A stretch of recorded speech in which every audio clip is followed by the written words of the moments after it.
conversamos con el ministro de Educación, Nicolás Cataldo, aquí en Mesa Central. Ministro, ¿cómo está? Buenos días. Buenos días, ¿cómo está, Iván? Bien. Oiga, ¿ve que anda el rumor de que es la última vez que lo entrevisto como ministro? Sí, ya varias veces me han dicho lo mismo, pero no. Le he preguntado, ya. Sí, ¿Está descartado?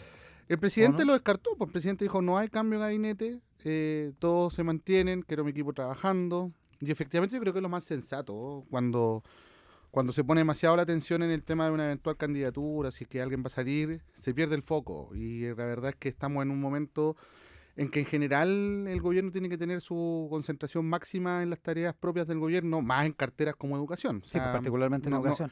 Como que no tengo mucho tiempo para pensar en algo distinto a los desafíos de la cartera. Ya, lo que pasa es que estaba la duda de si su partido se lo pedía, si su propio interés, y eso está en el congelador por ahora. Creo ¿no? que lo dije en una Según entrevista. Sería deshonesto decir que uno no tiene motivación o intereses para quizás en algún minuto llegar al Congreso, ¿no? Estamos en política, yo milito a los 14 años, en fin.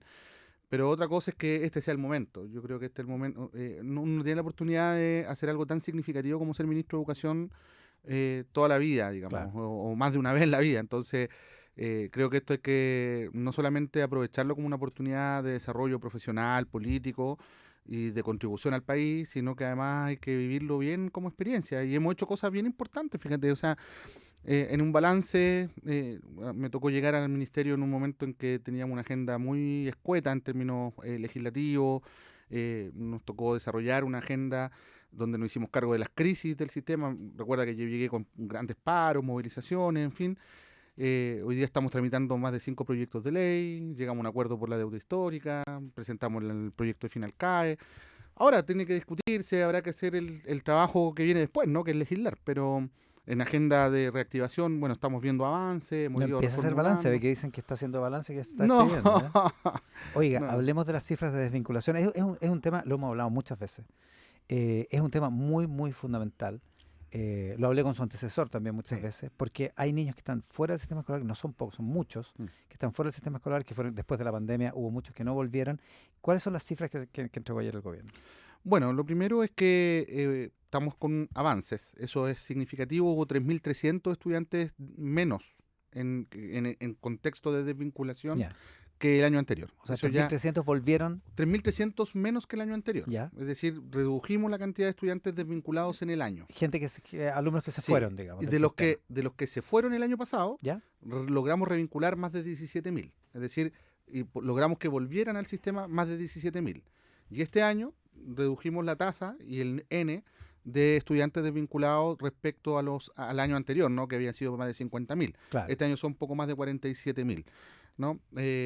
Por lo tanto, se redujo la cantidad en 3.300 estudiantes. Son 47.000. ¿Esos chiquillos que son en qué edad? ¿Están caracterizados? Sí, mira, hay una caracterización bien interesante.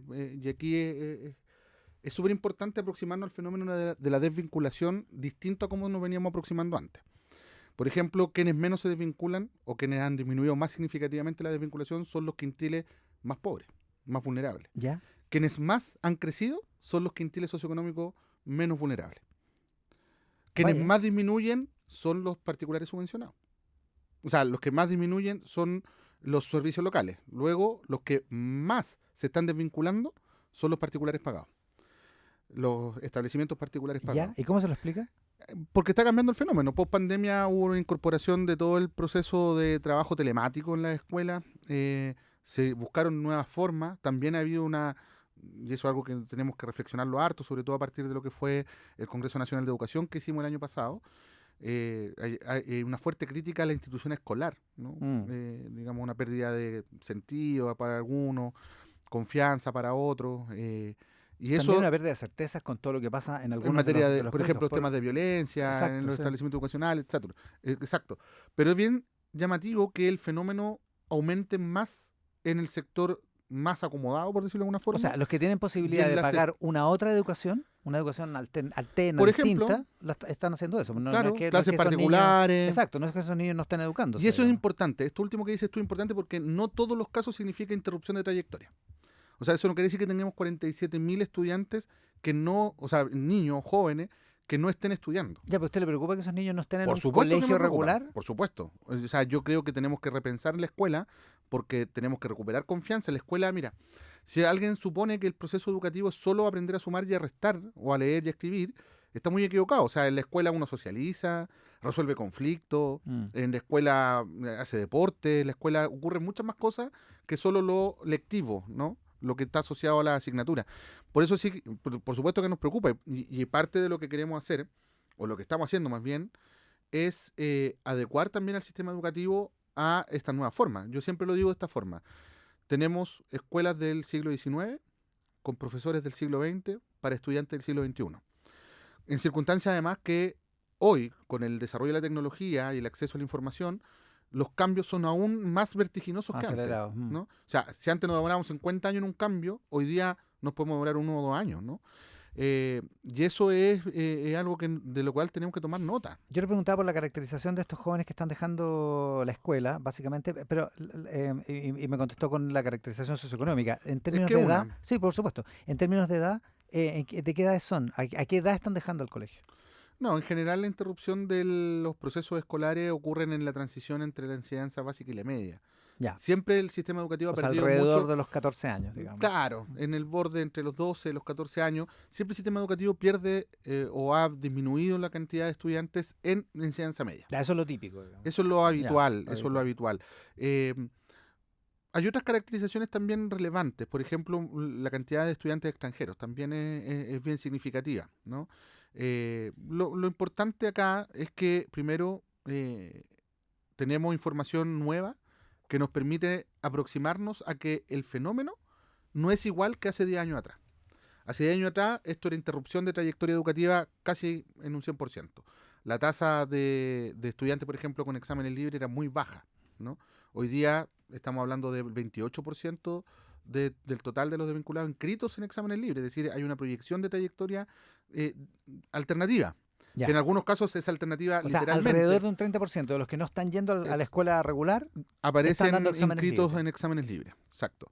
Por otro lado, hay otro porcentaje de estudiantes que son, dada la migración de extranjeros, y eso es algo que tenemos que analizar bien, puede ser que estén fuera de Chile, que se hayan retirado, que hayan salido del país, digamos, ya. O hayan continuado su proceso migratorio hacia otro lugar.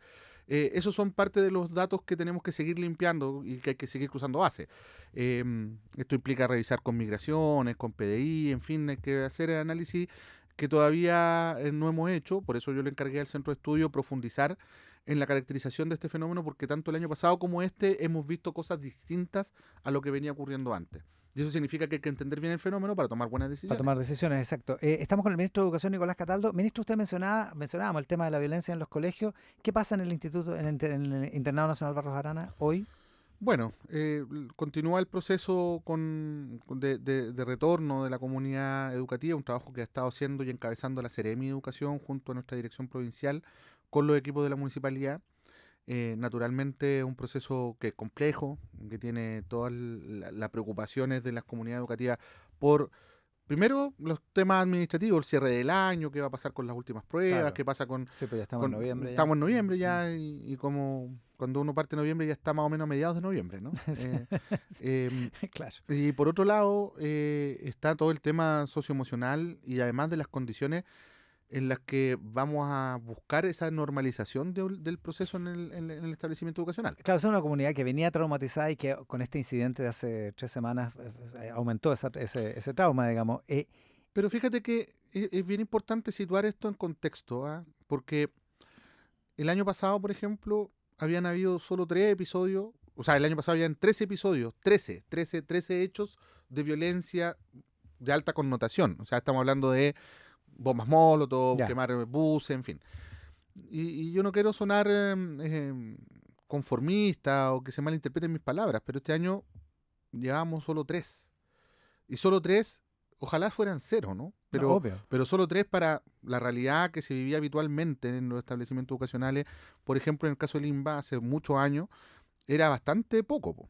Es decir, había habido un efecto de trabajo que se habían estado haciendo que son muchas veces silenciosos, que no son rimbombantes y que habían tenido logros. Sí, cuando uno escucha la frase completa de la rectora, la famosa frase se entiende mejor lo que quiere decir. De un hecho aislado se entiende mejor porque está mal fraseado probablemente. Muy mal fraseado. Pero se entiende que eso es lo que quería decir. Ahora, otra cosa es que el clima de ese colegio permite, igual que en otros colegios, permite que haya gente que se permite usar overoles blancos, De todas tener maneras. combustible. O sea, es una cuestión totalmente inaceptable para un colegio. Y Ahora, ahí hay cosas nuevas también. Por ejemplo, algo que hemos forzado harto, digamos, y la municipalidad logró tener esta conversación con el fiscal nacional, es la designación de un fiscal con dedicación exclusiva. Es decir, de poder llegar hasta las últimas consecuencias en la investigación. Porque mira, cuando uno mira el nivel de logística que implica esto, ¿no? Tener bidones de benzina. La benzina no es algo, además, asequible, es sí, bien cara, digamos. Eh, Cuando se ve los overoles blancos, en fin, todo lo que eso implica, hay una organización un poco mayor, o uno supone que hay una organización un poco o sea, mayor que por de solo... pronto hay organización, digamos. Por lo Sin pronto hay duda, organización. claro.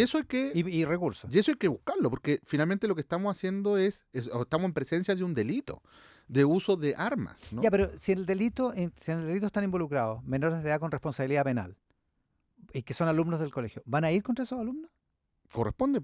Eso es lo que corresponde. O sea, finalmente lo que está hoy día ocurriendo es que tenemos estudiantes que aún se encuentran hospitalizados, algunos con situaciones de riesgo importantes todavía, y eso puede eventualmente, o podría eventualmente, pero que no ocurra, haber terminado con la vida de alguno de O ellos. sea, podría Y eso, haber muerto alguien, sin duda. exactamente, y eso no es trivial, es decir, no nos puede ser indiferente. Estamos frente a algo que nunca había ocurrido.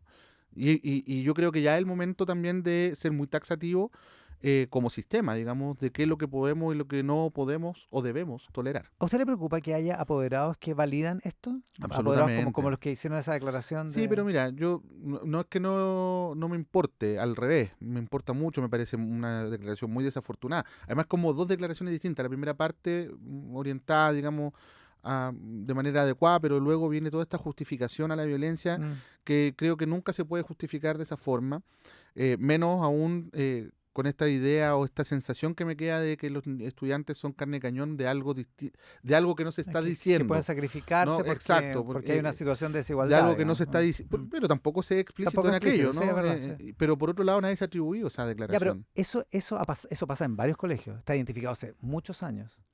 ¿Es posible hacer algo con esas comunidades que están intervenidas o que están... Mira, eh, seguir trabajando, yo creo que en la misma línea que se ha estado hoy día, quizás intensificar algunas cosas, por eso es importante, por ejemplo, el proyecto de ley de convivencia que estamos tramitando en el Congreso, un proyecto de ley que es bien innovador, hace hartos cambios normativos, crea nuevos dispositivos, establece una institucionalidad para abordar estas problemáticas distintas. ¿Por qué?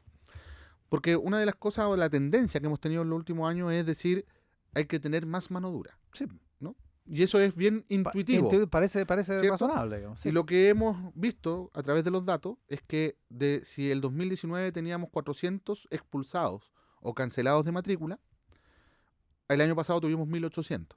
Ya. O sea, O sea, ha habido más mano dura. Creció mucho. Se cuadruplicó. Cuando dicen no se aplica aula segura, creo que hoy se aplica más que antes y más que nunca, ¿no? Es una decisión que tienen que tomar los sostenedores, por supuesto. No en el municipio de Santiago. Y en el municipio de Santiago las tasas también son de mayor cantidad de estudiantes expulsados y cancelados de matrícula que en gestiones anteriores. Entonces, incluso con gestiones que han tenido este discurso... Hay más mano dura, pero esto no se acaba. Digamos. Al revés, po. Entonces tenemos otros fenómenos de los cuales también hacernos cargo. Por eso, por ejemplo, una de las cosas que hemos estado trabajando, incluso con parlamentarios de oposición, que han sido bien importantes en construir esto, son líneas de apoyo al bienestar socioemocional de las comunidades educativas. Por ejemplo, darle propósitos. ¿Qué hacemos con el tiempo de la jornada escolar completa? Entonces, este año en el presupuesto viene una línea nueva para poder fortalecer el trabajo en deportes, arte, ciencia, que son cosas distintas a las que habitualmente hacen los estudiantes, ¿no? Hay que entregarle herramientas para que tengan propósitos distintos. Y en esa misma línea, ¿qué le parece que el alcalde electo de Santiago diga que, a raíz de las declaraciones y de lo que pasó en el INBA, lo primero que va a hacer despedir a la directora de ese liceo? Me parece que matizó esa opinión posteriormente. Bueno, si él es el alcalde o va a ser el alcalde en ejercicio en un tiempo más y podrá tomar decisiones de ese tipo. Yo creo que, o mi llamado más bien, es que ojalá pueda más bien actuar en función de un diseño que permita abordar el problema de fondo. Esto no se va a resolver descabezando equipos, esto no se va a resolver expulsando más estudiantes. Probablemente lo único que va a hacer eso es enconar aún más esas heridas. Y me parece que hoy día hay que tener mano dura frente a hechos que son inaceptables, evidentemente. En eso no hay dos lecturas. Reforzar la autoridad de los profesores. Reforzar la autoridad. Evitar que apoderados Por apoyen la supuesto, violencia. por supuesto. Y por eso que también hago un llamado a que aprobemos pronto el proyecto de ley de convivencia. Ojo, un proyecto que, por ejemplo, viene a rescatar el tema de la autoridad pedagógica, viene todo un tema de protección de derechos laborales para asistentes de la educación y profesores frente a hechos de violencia también. O sea, tiene una serie de elementos relevantes y se votó en contra de la idea de legislar. Por suerte lo aprobamos, tuvimos los votos para aprobarlo, pero un sector importante votó en contra de la idea de legislar.